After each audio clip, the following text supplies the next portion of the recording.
Yan siya mga palangga, kailangan natin i-spray. Bakit? Ito din ay prone din ito sa maraming kumakain ito, yung mga peste. Gustong gusto din nila yung mga homa.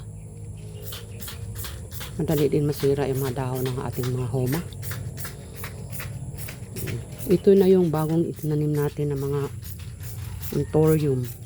Anthurium, kailangan din silang i-spray yung mga dahon nila at saka mga bulaklak. Nakain din yan pag hindi natin sila i-spray. 7 yung aking ini-spray nito sa isang galon, isang kutsara. Ngayon isang half gallon lang ang aking half tablespoon din ginagamit ko. Yan siya. Ito din yung nilagyan natin ng fall, may bago na siyang dahon. Kailangan din natin silang pangalagaan kasi pag hindi natin yan siya i-spray, masisira yan sila. Oh, nangyari yan oh. So yan siya mga palangga, napakaganda talaga yung kulay niya oh. May bagong dahon.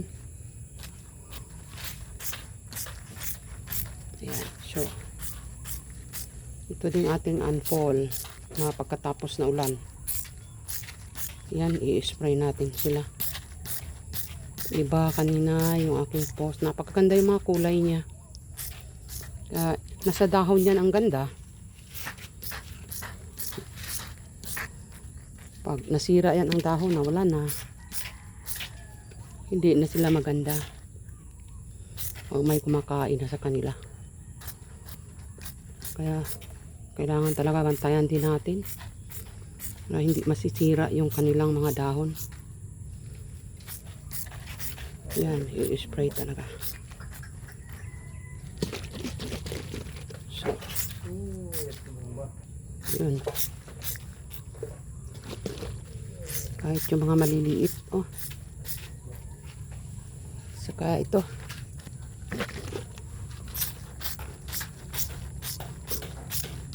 Yan.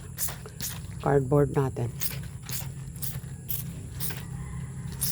Pag tanungin yung how open tayo mag-spray, ako naman sa isang buwan, mga twice lang. Basta yung pagkatapos ng ulan talaga, malakas yung mga peste na magkain. Bahayan ba sila? At ito nga eh. Marami ding mga langgam kanina ito. Pag ano na, mawala man ang mga langgam. Tingnan ba yan oh. Yan. Diba may kumakain din. So pag nasira na yan, wala na. Hindi na siya maganda. Ito din oh, may kumakain na. Sira din. So ito maganda din ang variegation ng ano ba yan? Fiddle leaf. Ang ganda niya oh. Variegated na variegated talaga.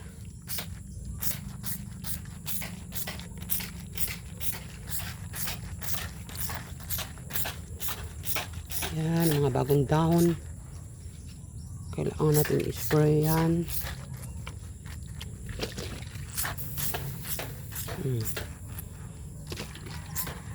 Kahit kaunti lang yan, hindi naman yan sila magdapo yung mga ano pa to oh.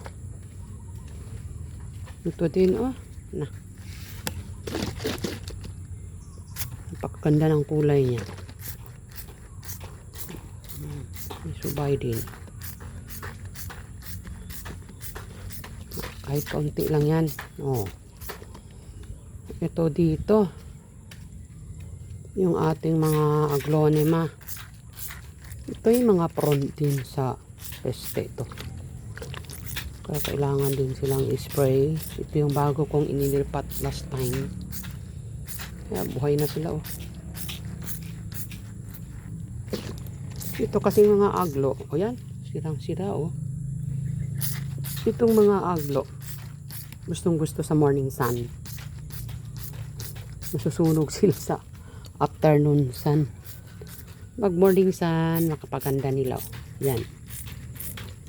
Ito. Napansin ba ninyo na may mga dahon din na kinakain din? Yan, naubos na.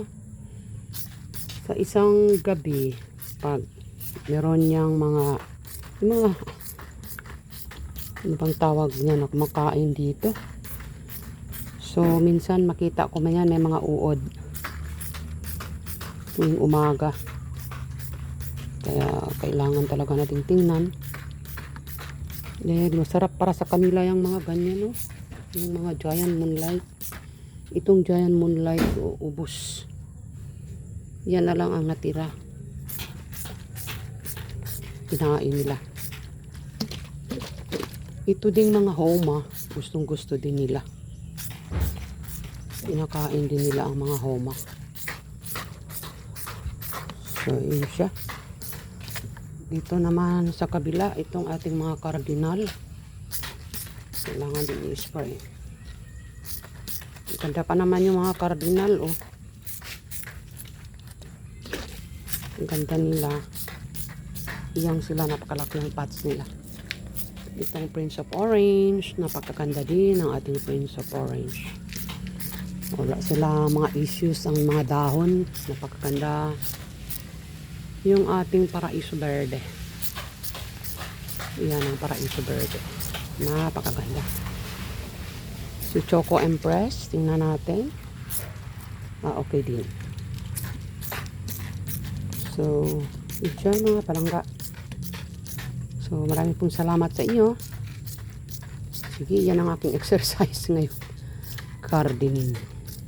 Dahil hindi kami makapaglakad dahil bantay kami sa aming nanay na matanda. Kaya ito, pawisan pa rin tayo, mag-garden na lang. Sa inyo pong lahat, marami pong salamat at bye-bye.